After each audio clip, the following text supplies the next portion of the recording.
हे आहे माझ्याकडनं रक्षाबंधनचं गिफ्ट. तर चला बघूया. आता मी पटकन तुम्हाला माझं फॅमिली बॅकग्राऊंड बोलते. म्हणजे भावा बहिणीचं ट्री असं काय बोलू शकता का त्याला, सोडा. आता मी आहे माझ्या भावांची एकुलती एक बहीण. टोटल आहे मला 5 भाऊ. 5 भावापैकी 2 भाऊ सध्या आउट ऑफ टाउन आहे. आता तुम्ही बोलू शकता की पूजा कुरिअर तू केलं असतं, पण कुरिअर केल्यानंतर ना ती अशी वाईब मॅच नाही होत. म्हणून ना मी त्यांना गणपतीत राखी बांधते आणि त्यांना पण मी त्यांचं हे गिफ्ट देऊन टाकेल. तर सध्या आपण करूया पटकन क्विक हॉल. हे मी घेतलंय माझ्या छोट्या भावाला.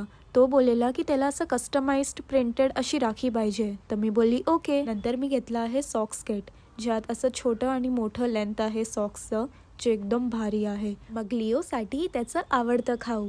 मी हे हॅम्पर पण घेतलं आहे, ज्यात एक बॉटल, वॉलेट आणि परफ्यूम आहे. बाकी तुम्हाला आज काय भेटलं गिफ्टमध्ये? नाहीतर किती पैसे जमा झाले आज.